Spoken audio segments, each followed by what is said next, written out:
The first sound that morning was not the wind. It was not the creak of a saddle or the distant bark of a ranch dog carried thin across the plains. The first sound that morning, the one that pulled Holt Raines out of the last shallow hour of sleep and sent his hand instinctively toward the rifle he no longer kept beside his bed, was a child screaming his name. Not in play, not in the bright, careless way a boy calls for someone he loves on an ordinary morning. This was the other kind of scream. The kind a child releases when the world has just shown him something his age was never meant to witness. Holt was on his feet before the sound finished traveling. He crossed the room in 4 steps, pulled open the door, and stepped into the pale blue light of early morning on the Red Creek farm, and what he saw in that yard stopped him as completely as a wall. 5 horses stood at the fence. 5 men occupied the yard with the loose, unhurried posture of those who expected no resistance and had been paid well enough not to need any. And there, resting in the soft spring mud beside the front gate, built from fresh pine and smelling of sawdust and intention, sat a wooden coffin. Clara stood near the doorway behind him, her hand pressed flat against the doorframe, her knuckles pale as river stone.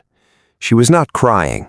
Clara Weston had buried a husband 2 winters past and kept this farm alive through drought and debt and loneliness without shedding a public tear, and she was not about to shed one now. But her jaw was set in the particular way that meant she was holding something very large, very tightly inside herself. And young Jesse was pressed against her hip, with both arms wrapped around her waist, his face buried in her side. The tallest of the 5 men, the one who carried himself slightly ahead of the others the way roosters and hired bullies always do, turned toward the doorway and pointed one long finger at the coffin. His voice came out easy and almost pleasant, the way cruelty sounds when it has stopped needing to apologize for itself. "You'll be needing this before long, ma'am." Clara did not answer him. She looked at Holt instead. And in that look was everything. 12 years of separation. 12 years of letters that arrived less and less frequently, as both of them built separate lives from the wreckage of the ones they'd started with. 12 years of her never once asking him to come back. And now he was here, standing in her doorway in the gray morning light, and 5 armed men were in her yard, and there was a coffin at her gate, and her boy was trembling against her side. Holt looked at her for exactly 1 second, then he stepped off the porch. He had ridden 11 days to get here, 11 days across hard country that hadn't softened any in the years since he'd last crossed it, through creek beds gone dry and past abandoned homesteads that told their silent stories in collapsed roof lines and overgrown garden patches. He had left behind a small cattle ranch in the hill country of central Texas, a place he had built board by board and fence post by fence post over the better part of a decade, a life assembled with the specific deliberateness of a man who has decided that peace is not something that arrives on its own, but something you construct daily with your hands and your choices. He was 53 years old. His hair had gone the color of winter grass. The lines in his face were deep and earned. He moved with the measured economy of a man who had learned long ago that urgency is usually a trap, that the man who moves slowest in a tense situation is almost always the most dangerous one in it. He walked across the yard toward Wade Colton without hurrying. Colton watched him come with the particular expression of a man recalculating, not out of fear, not yet, but out of the instinct that all experienced hired men develop, the instinct that reads other men the way a river pilot reads water, looking for hidden depth beneath a calm surface. Holt stopped a few feet from him and looked at the coffin for a long moment without speaking. Then he looked at Clara. "Tell me," he said quietly. She told him everything.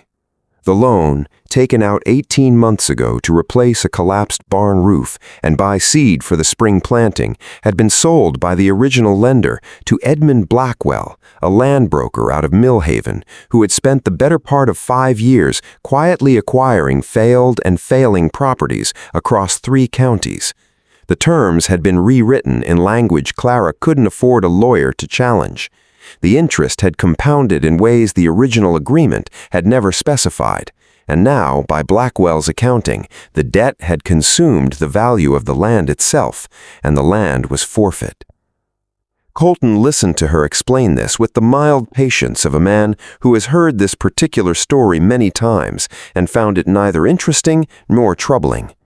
When she finished, he spread his hands in a gesture of theatrical reasonableness. "It's just business, ma'am. By tomorrow morning, this property transfers to Mr. Blackwell. Ride out tonight, and there won't be any unpleasantness." He glanced at Holt with the brief assessment of a man deciding whether something is a complication or a footnote. "That goes for your visitor, too." Holt looked at the coffin. He looked at it for long enough that the silence became its own kind of statement. Then he looked at Colton with eyes that were dark and still and entirely without heat, which was somehow worse than anger would have been. "Leave the coffin," he said. Huck Mercer, standing to Colton's left, made a sound that was almost a laugh. "You got plans for it, old man?" Holt looked at Mercer for exactly 2 seconds. Mercer stopped, almost laughing. Holt looked back at Colton. "You'll understand tomorrow," he said. Then he turned and walked back toward the porch, resting his hand briefly on Jesse's head as he passed, and went inside. That night, after Jesse was asleep and Clara sat at the kitchen table with her hands wrapped around a cup of tea gone cold, she looked at her brother across the lamplight and said the thing she had been holding since morning. "I didn't send for you to fight my battles, Holt." He looked at her. "I know you didn't." She was quiet for a moment. "I've kept this place alive for 2 years on my own. I've done it without asking anyone for anything." There was no complaint in her voice, only the statement of a fact she needed him to understand. "I know that too," he said. "And I'm not here because I think you can't. I'm here because you shouldn't have to. Not alone. Not for this." Clara looked at her tea. After a moment, she said, "What are you planning?" Holt was quiet for several seconds, looking at the grain of the table. "Nothing that ends with gunfire," he said at last, "if I can help it." She looked up at him. She knew her brother, or she had known the man he used to be, the man whose name had once moved ahead of him through territories, the way a cold front moves, felt before it's seen, and she had watched him spend 12 years becoming someone quieter, someone she recognized more easily as the boy she'd grown up beside. "Don't become that man again," she said softly. "Not for me." Holt met her eyes. "That man knew how to protect people," he said. "He just didn't know when to stop. I've learned that part now." She held his gaze for a long moment. Then she nodded, once, and that was enough. He waited until the house was fully dark and fully quiet. Then he went to the barn. He found the tools in the back corner where they always were, because Clara kept things where they belonged, because she was that kind of woman. He found wood stacked along the south wall, rough-cut but solid. He lit the lantern low and set it on the floor and went to work. He built in silence, in the particular focused quiet of a man who is not angry and is not afraid, but has made a decision and is now simply executing it the way a craftsman executes a plan, with attention and without waste. 4 more coffins, simple, clean, built to be understood. He worked through the deepest hours of the night, and while he worked, he was not entirely alone in his own mind. The man he used to be was there, the younger Holt Raines, the one who had ridden into Dry Hollow 20 years ago and walked back out 3 days later, having taught a group of land thieves and hired killers a lesson so complete and so final that his name had traveled across territories for years afterward, like a stone skipped across still water, each impact smaller, but still visible, still felt. That man stood at the edge of the lamplight and watched him work and said nothing, because he understood. He understood that what Holt was doing now was not a return, it was a reminder. There is a difference. A return means you never really left. A reminder means you chose to leave, chose to stay gone, and are now simply letting someone know what you left behind you when you went. When the 4 coffins were finished, he carried them into the yard and arranged them beside the original one in a clean line, facing the gate. Then he sat in the dirt with the carving tool and the lantern and carved a name into each one: Wade Colton, Huck Mercer, Dolan Press, Silas Broom, Cutter Hayes. Each letter cut slow and deliberate and permanent. Then he took the shovel and broke the earth in front of each coffin and dug, not deep, deep enough. 5 graves, shallow enough to be a warning, deep enough to be believed. He washed his hands at the yard pump in the cold dark. He went inside. He brewed coffee. He carried the cup to the porch and sat down in the rocking chair and watched the eastern sky begin its slow climb from black to gray to the pale, uncertain color of a new day, and he waited.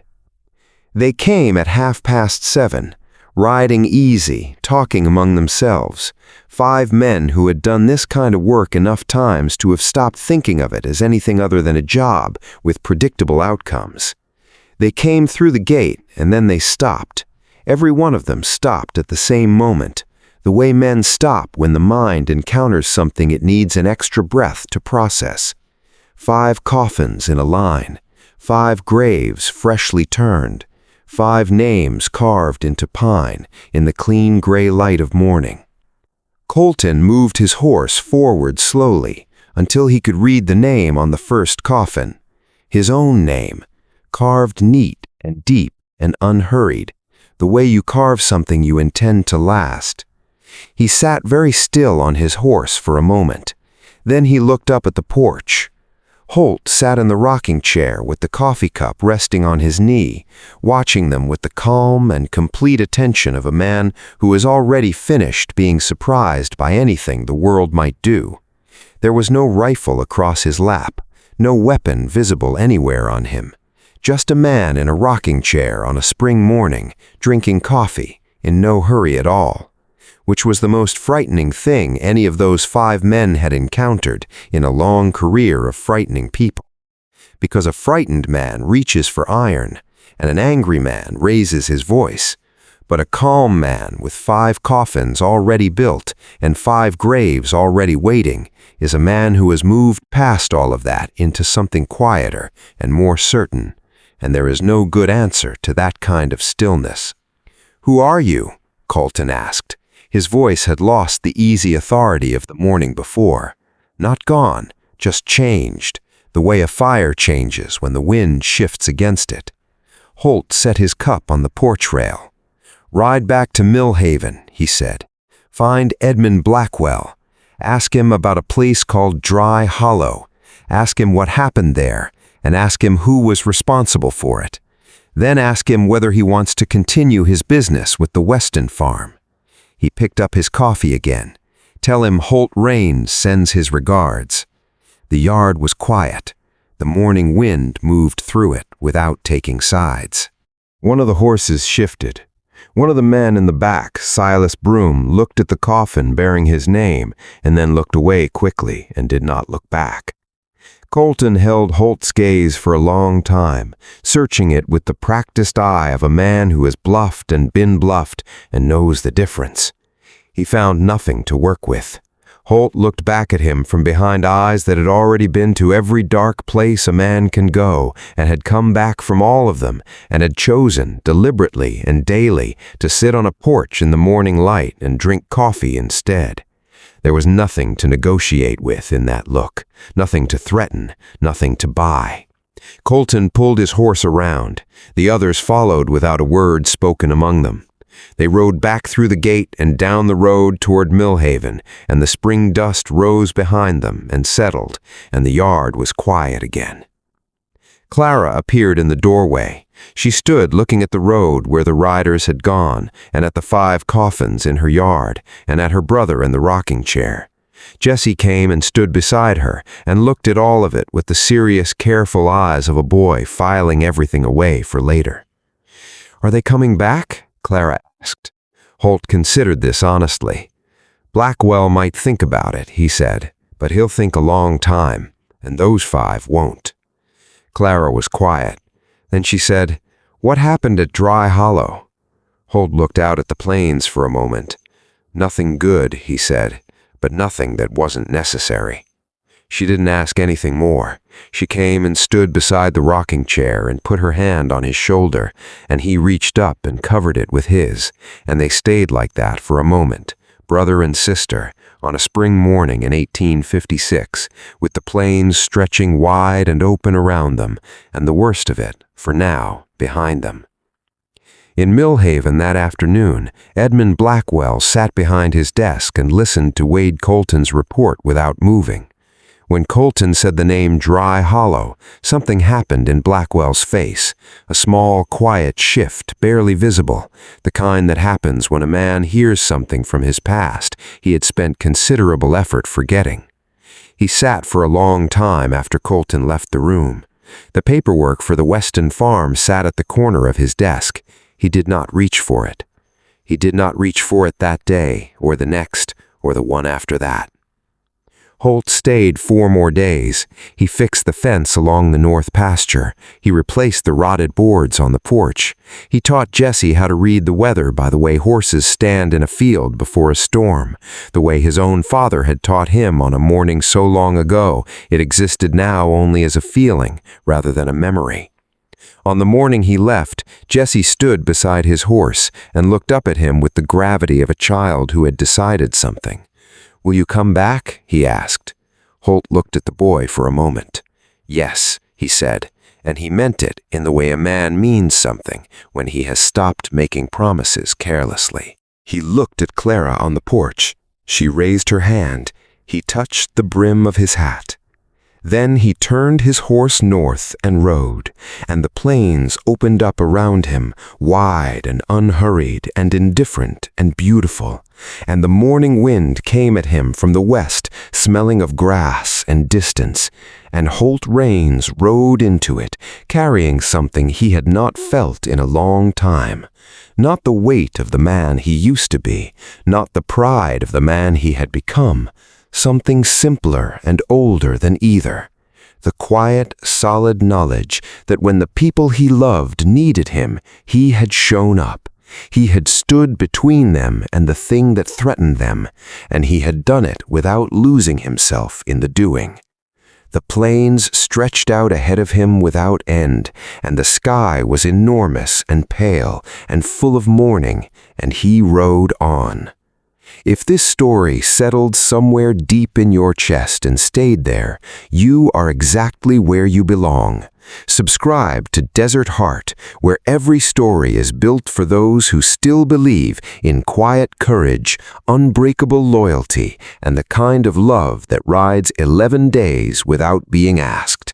Hit that subscribe button and ring the bell. These stories were made for you. This story reflects the genuine historical reality of predatory land acquisition in 1850s frontier America, where widows and small farmers were frequently targeted through manipulated debt instruments and legal language they had no resources to challenge. It portrays the psychological complexity of a man who chose peace over violence and the cost and courage of that choice. It models the difference between aggression and quiet strength, teaching that true protection does not always require destruction. It honors the dignity of frontier women who held families and land together under impossible pressure. And it reminds audiences of every age that showing up for the people you love, even after years of distance, even at personal cost, is one of the most enduring forms of courage a human being can offer.